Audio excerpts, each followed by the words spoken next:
Assalamualaikum warahmatullahi wabarakatuh. Perkenalkan, nama saya Gisari Pratama, NRT 5017123104. Di sini saya dari kelas Minerba, Eksplorasi Minerba. Di sini saya akan memaparkan dan menyampaikan hasil dari belajar dan membaca mengenai materi nikel laterite. Oke, next.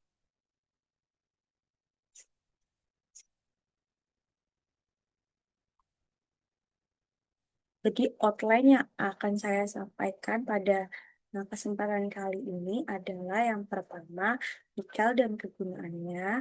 Yang kedua, sumber daya nikel di dunia. Ketiga, batuan induk nikel laterite. Keempat, tektonik setting yang menyebabkan batuan induk tersingkap. Kemudian, pelapukan, laterisasi, dan supergene enrichment. Kemudian, profil nikel laterite. Kemudian, faktor-faktor yang mempengaruhi terbentuknya nikel laterite. Next, baik nikel in English is nickel. Jadi, eh, pertama ini adalah pengantar mengenai nikel, di mana nikel sendiri ini ditemukan pertama kali pada tahun 1751. Bentuknya itu logam putih, keperakan atau silvery white dengan kilap metalik. Secara fisik, nikel ini bersifat keras tetapi lentur yang bisa ditempa dan mudah dan paling penting tidak mudah berkarat. Kemudian nikel punya titik lebur dengan suhu 1455 derajat Celcius dan titik didih hingga 2730 derajat Celcius. Yang artinya nikel sendiri ini tahan panas.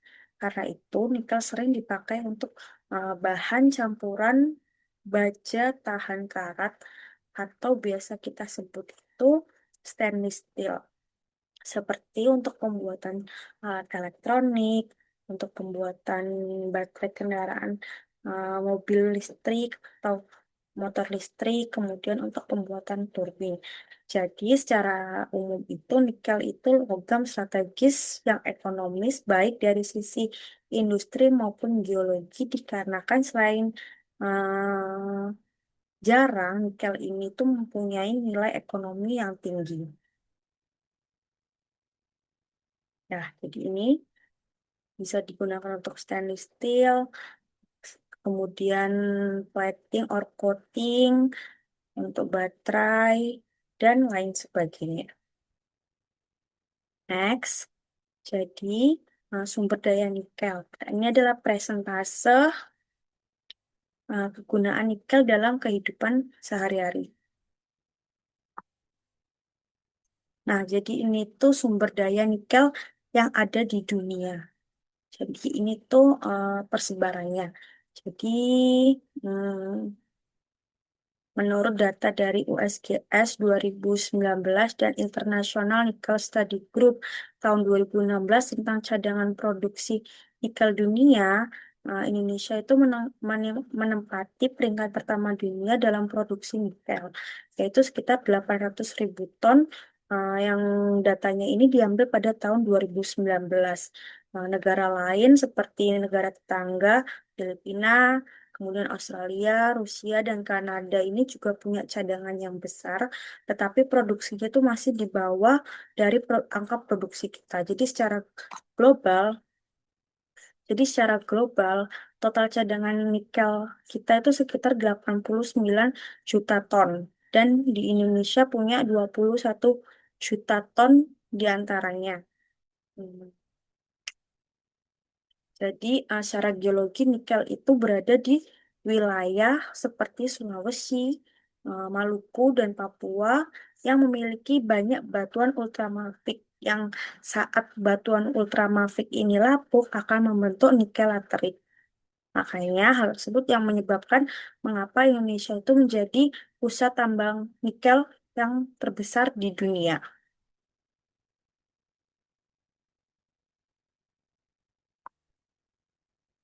Nah, jadi ini tipe endapan nikel yang ada di alam.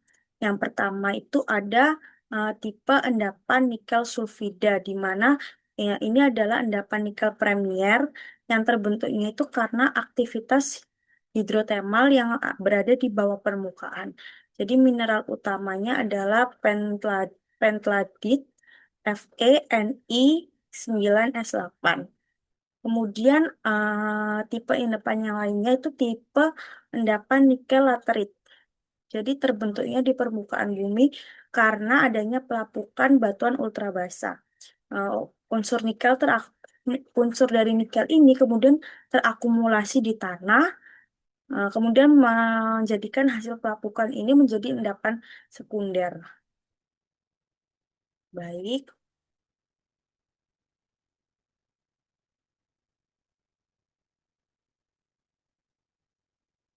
Nah, ini jadi persebarannya untuk nikel laterit dan nikel sulfida. Kemudian lanjut pada batuan nikel laterit. Jadi untuk bisa menghasilkan atau membentuk suatu endapan nikel laterit dibutuhkan sebuah atau batuan induk atau yang dinamakan uh, parent rock yang harus memiliki di dalamnya itu kandungan Mg, magnesium, Fe besi yang tinggi, yaitu batuan ultramafik atau batuan ultrabasa. Jadi jenis yang paling penting itu adalah danit dan peridotit. Lalu ada juga piroksenit dan hornblendit. Nah, jadi batuan ultramafik ini sendiri itu tersusun dari berbagai mineral, yaitu olivin, piroksen, hornblende, dan mica. Dan sebagian besar itu terbentuk di kedalaman bumi, yaitu batuan plutonik, bukan yang ada di permukaan.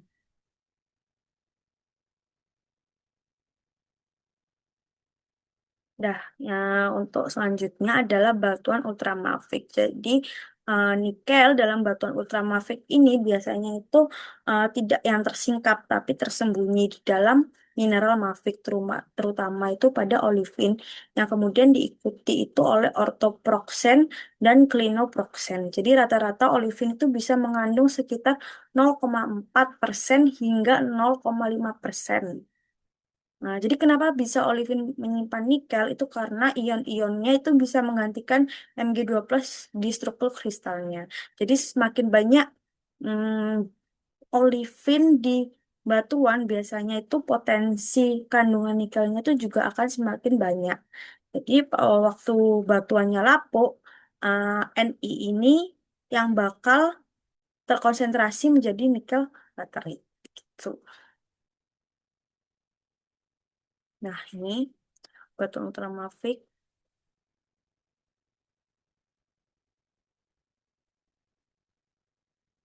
Hmm. Nah, ini kandungannya sekitar 0,4 hingga 0,5%.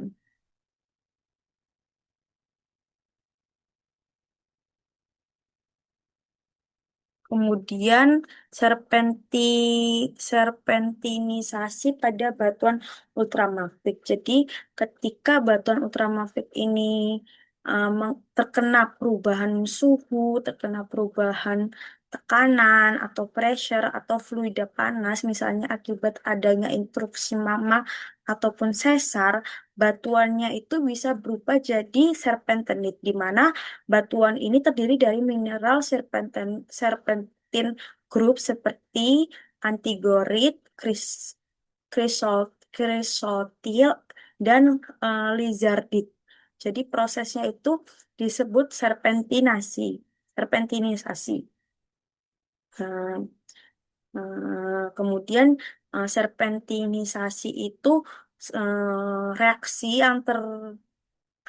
yang terbentuk antara olivin atau piroksen yang terkena air panas itu. Jadi kandungan nikel dalam serpentinit ini tergantung dari batuan asalnya. Jadi kalau batuan induknya ini kaya akan Ni, maka serpentinitnya ini juga akan kaya akan Ni. Gitu.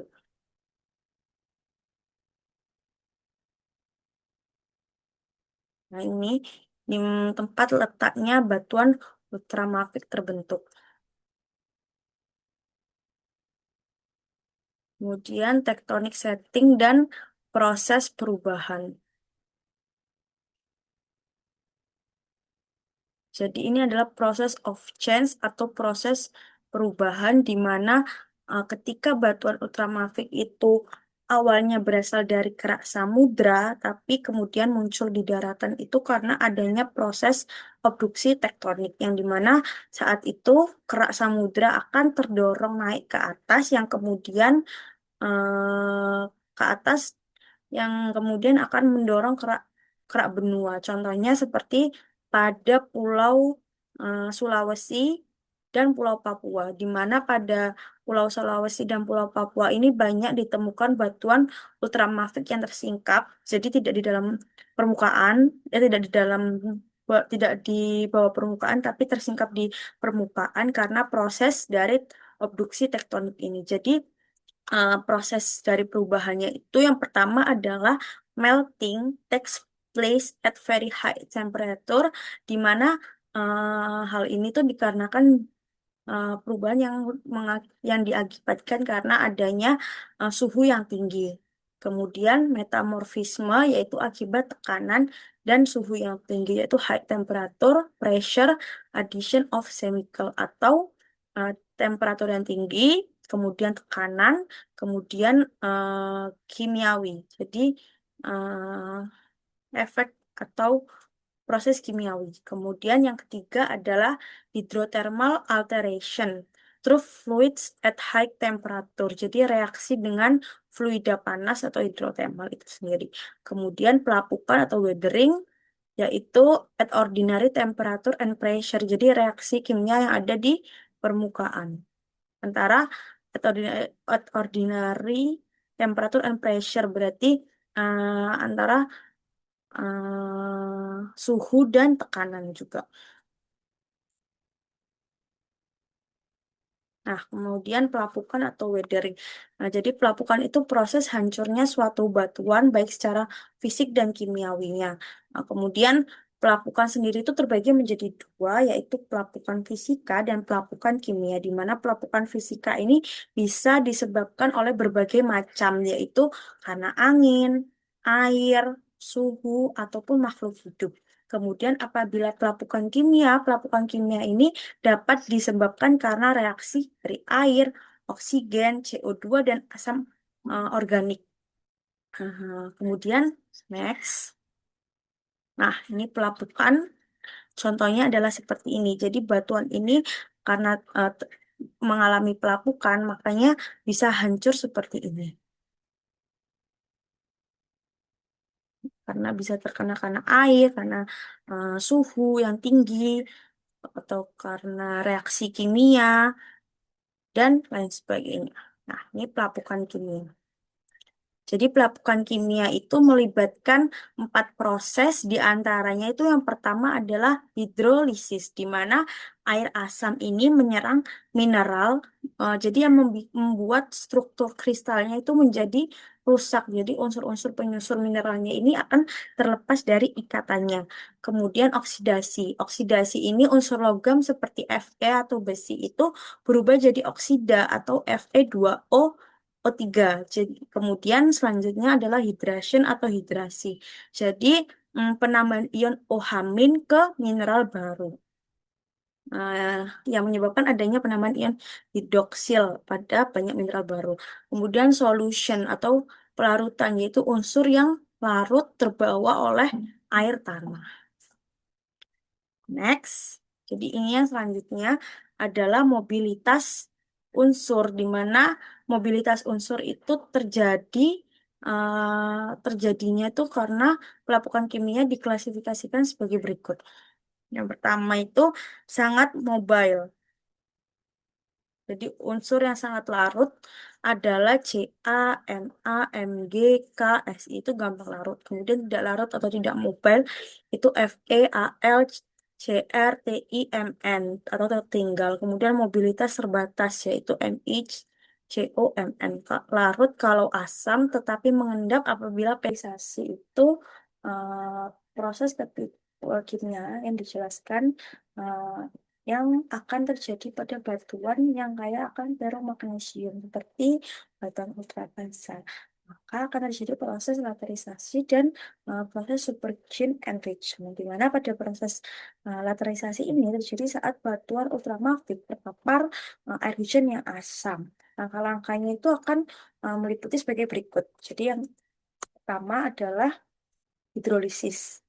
Hidrolisis adalah peristiwa ketika air asam itu merusak mineral olivin atau struktur mineralnya itu akan rusak dan unsur-unsur penyusunnya itu terlepaskan. Unsur-unsurnya itu diantaranya adalah Ni, Fe, Mg yang terlepaskan. Kemudian selanjutnya adalah oxidation atau oksidasi, di mana unsur Fe2+ ini akan berubah menjadi unsur Fe3+ dan mengendap menjadi Fe2O3 atau hematit. Nah, ini adalah endapan residualnya. Kemudian yang ketiga adalah migrasi unsur, adalah unsur yang memiliki mobilitas lebih baik seperti Ni, Mg, dan Si yang turun ke bawah, kemudian mengikuti air tanah. Kemudian mengikuti air tanah yang asam dan berhenti bergerak ketika air itu sudah netral. Jadi migrasi unsur itu air mineral unsur-unsur mineralnya itu akan larut dan ikut air tanah ke bawah. Kemudian selanjutnya adalah uh, hidrasi. Hidrasi itu adalah terbentuknya mineral baru nikel magnesium hidrosilikat atau garnierite, di mana itu akan membentuk mineral baru yang masuk ke dalam kelompok nikel magnesium hidrosilikat.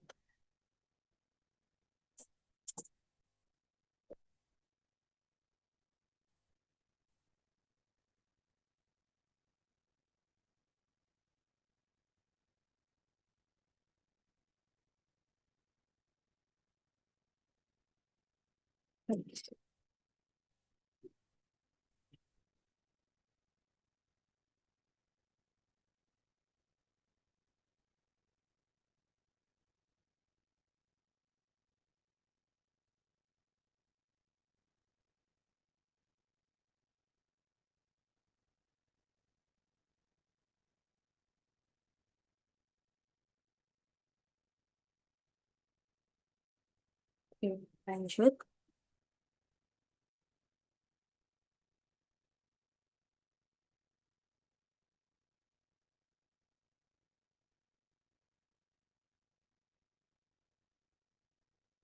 Lanjut adalah supergene enrichment, di mana kadar Ni ini meningkat drastis dari sekitar 0,3 sepersekian persen, lalu meningkat hingga lebih dari 2, sepersekian persen.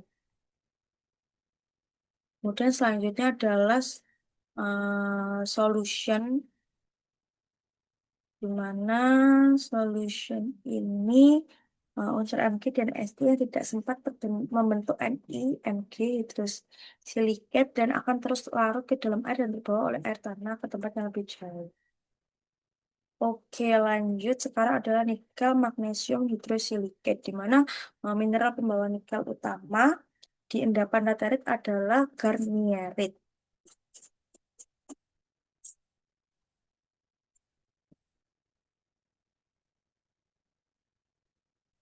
Baik, selanjutnya adalah nikel magnesium hidrosilikat. Jadi mineral pembawa nikel utama itu di endapan laterit adalah garnierite, di mana mineral ini ditemukan oleh Jules Garnier di New Caledonia pada tahun sekitar 1864 dan mulai ditambang itu di tahun 1875.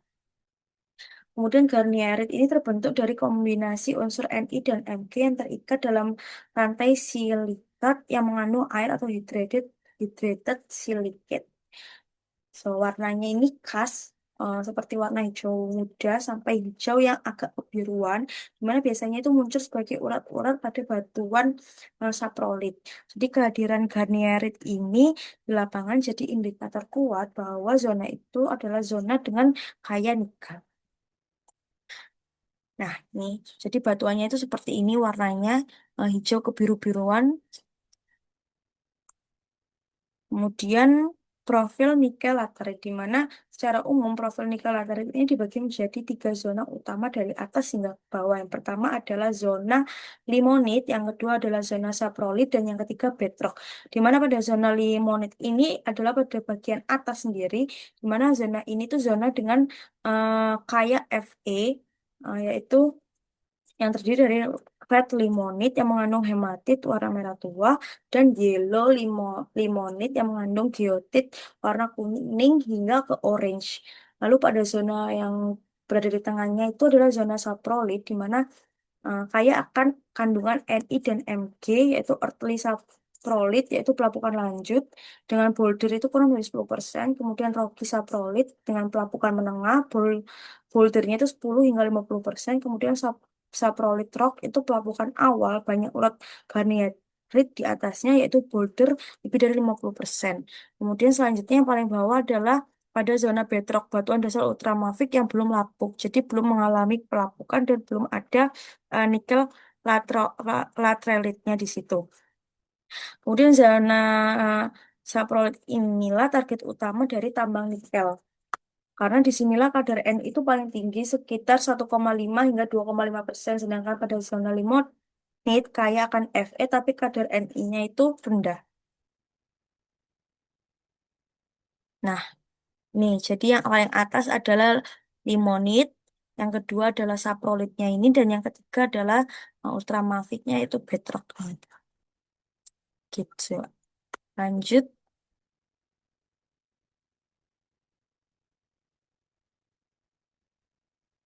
Nah, ini yang seperti sudah saya jelaskan. Limonit terdiri dari red limonit, yellow limonit, kemudian saprolitnya itu earthly saprolit, rockly saprolit. Nah, ini red limonitnya. Gambarnya adalah seperti ini. Kemudian yang yellow limonitnya itu terlihat perbedaan warnanya. Yang ini merah, terlihat sangat merah. Yang ini agak kuning ke orange. Nah, ini earthly saprolit, yang ini rocky saprolit. Kemudian ini saprolit rock, yang ini rocky saprolit. Kemudian faktor yang mempengaruhi terbentuknya nikel laterite. Jadi menurut Ahmad, pada citasi Ahmad pada tahun 2006, faktor-faktor yang mempengaruhi terbentuknya nikel laterite itu diantaranya yang pertama batuan asal atau parent rock.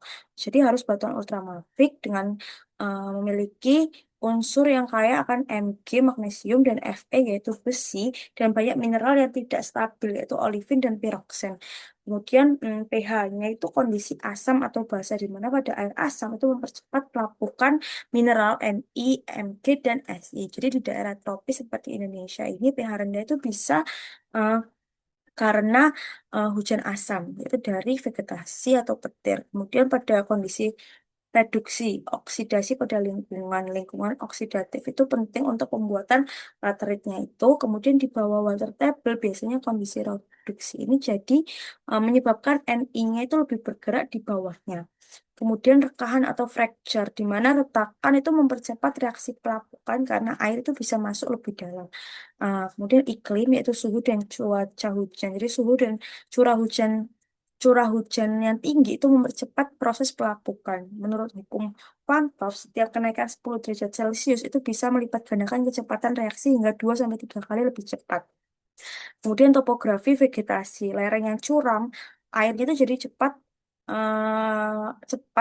lari dan pelapukannya fisiknya itu dominan. Kemudian kalau lerengnya landai, airnya itu meresap hingga pelapukan kimianya yang menjadi dominan.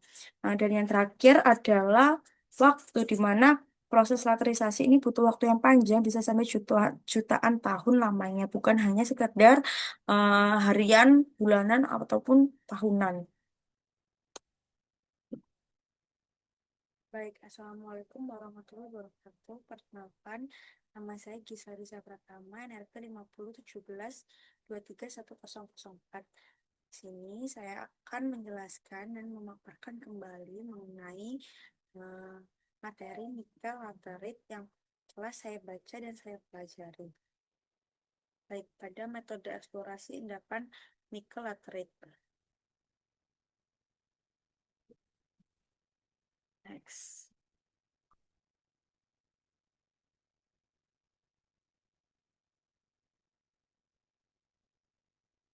Baik, jadi eksplorasi untuk apa? Jadi, eh, menurut eh, buku-buku dan jurnal yang telah saya baca, jadi eksplorasi itu bukan hanya sekedar kegiatan lapangan, tetapi merupakan tahapan ilmiah dan ekonomis yang mengungkap keberadaan sumber daya alam yang memiliki nilai ekonomi dan dapat diperjualbelikan. Kemudian, tujuan eksplorasi sendiri adalah untuk menemukan, mengidentifikasi, mengukur besarnya potensi sumber daya mineral agar resiko bisnis tambang bisa diminimalkan. Dalam konteks nikel laterite sendiri ini, eksplorasi bertujuan untuk menentukan sebaran, ketebalan, kadar nikel, serta kondisi geologi pendukung yang menentukan apakah cadangan tersebut itu layak untuk ditambang secara ekonomis atau tidak. Kemudian mineral resource and or resource. Jadi pada slide ini itu menerangkan mengenai sumber daya mineral atau mineral resource. Yang pertama adalah TRK atau infrared resource, yaitu data yang masih terbatas, perkiraan awal berdasarkan bukti geologi umum. Kemudian indicated resource itu data geologi dan sampling yang lebih detail, kemudian perkiraannya lebih akurat. Kemudian measure resource itu data yang lengkap, kemudian pemetaan dan analisis dan dapat diyakinkan eh, tingkat kebenarannya. Kemudian pada cadangan biji atau ore, ore reserves itu eh, probable reserve yaitu atau terkira. Jadi hasil konversi dari sumber daya tertunjuk setelah mempertimbangkan faktor teknis dan ekonomi. Kemudian proof yaitu terbukti. Jadi hasil konversi dari sumber daya terukur dengan jaminan kelayakan ekonomi yang tinggi. Tahapan eksplorasi nikel laterit. Jadi pada tahapan-tahapannya itu hmm, bisa yang pertama adalah persiapan administratif dan teknis. Contohnya adalah izin, dokumen, kemudian anggaran yang akan dikeluarkan. Kemudian kedua adalah studi literatur dan peninjauan awal lokasi. Yang ketiga adalah pemetaan geologi dan sebaran lateritnya. Kemudian penentuan titik uji atau test pit dan channel sampling. Kemudian evaluasi potensi ekonomi atau prospect evaluation. Kemudian hal-hal wajib yang harus dibahas saat negosiasi. Yang pertama adalah legalitas kegiatan. Jadi legalitas kegiatan sendiri ini memastikan seluruh kegiatan eksplorasi yang berada di dalam area izin resmi atau area eksplorasi ini sesuai dengan peraturan pertambangan nasional yang ada di Indonesia. Kemudian yang kedua, keamanan, yaitu untuk mengantisipasi kondisi sosial, geografis, dan keamanan lapangan agar dapat bekerja dengan aman saat dilakukannya penambangan. Kemudian selanjutnya adalah budgeting.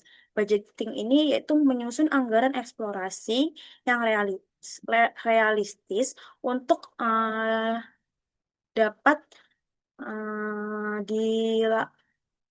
tercukupinya logistik, alat, akomodasi, transport, kemudian sumber daya manusia yang akan untuk dilakukannya penambangan tersebut. Kemudian studi literatur dan penentuan lokasi. Jadi, hal yang dapat dilakukan pertama itu bisa mengkaji data geologi regional, data citra satelit, serta laporan eksplorasi yang mungkin telah dilakukan di waktu yang terdahulu. Kemudian dapat memetakan koordinat lokasi di peta topografi dan geologi, kemudian menganalisis indikasi keberadaan batuan ultramafik atau laterit yang berpotensi mengandung nikel. Baik, ini adalah studi literaturnya. Kemudian apa pemisahan laterit, laterit kemudian ultramafiknya. Kemudian persiapan sebelum ke lapangan. Tahap-tahap ini tuh menjelaskan kebutuhan logistik dan organisasi sebelum terjun ke lapangan langsung. Jadi yang pertama adalah pembentukan tim. Yang dibutuhkan itu yang pertama geologis, asisten geologis, keamanan sekaligus humas dan porter. Jadi geologis ini bertanggung jawab utama atas observasi dan interpretasi. Asisten geologis ini eh, memiliki tugas atau job desk itu untuk membantu pengambilan data dan sampel saat ada di lapangan atau saat akuisisi berlangsung.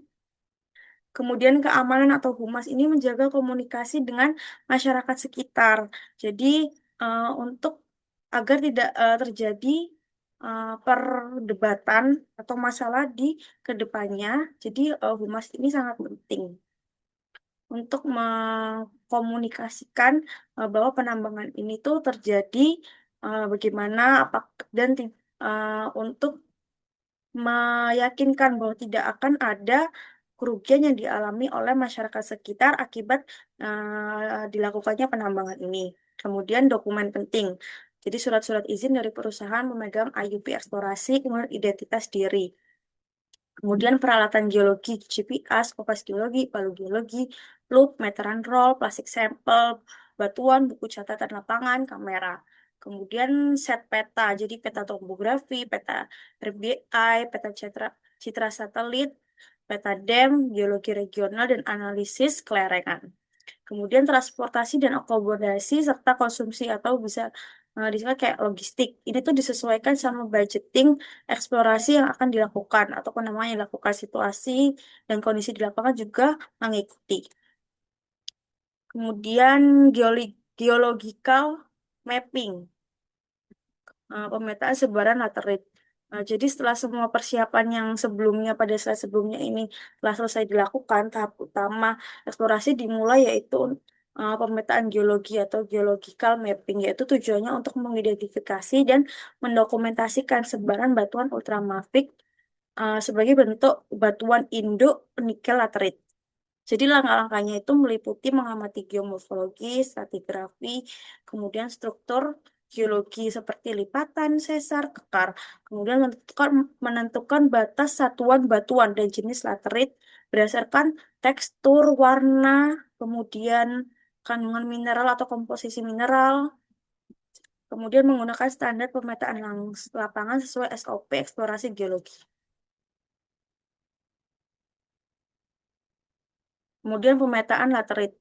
Tahap berikutnya itu membuat peta sebaran laterit, yaitu pemetaan berdasarkan jenis tanah dan tingkat kelapukan batuan ultramafik yang ada pada daerah yang akan ditambang. Jadi yang pertama laterit warnanya itu merah kecoklatan, banyak pisolit dengan kandungan Fe dan silika, dominan seperti lempung, boulder, kurang dari 10%, warna petanya itu menunjukkan warna kuning.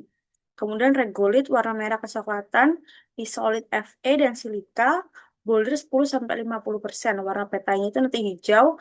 Kemudian outcrop atau sub outcrop warnanya merah, silika tinggi, boulder lebih dari 50% warnanya merah.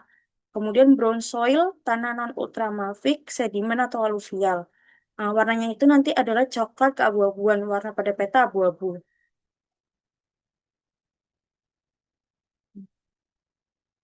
Ini adalah kegiatan pemetaan geologi yang dilakukan.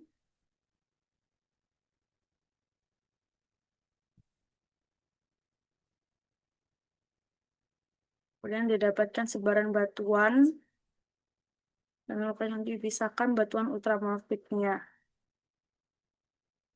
Nah, ini tadi seperti tadi yang saya jelaskan. Nah, untuk laterit ini warnanya merah kecoklatan, dominan lempung.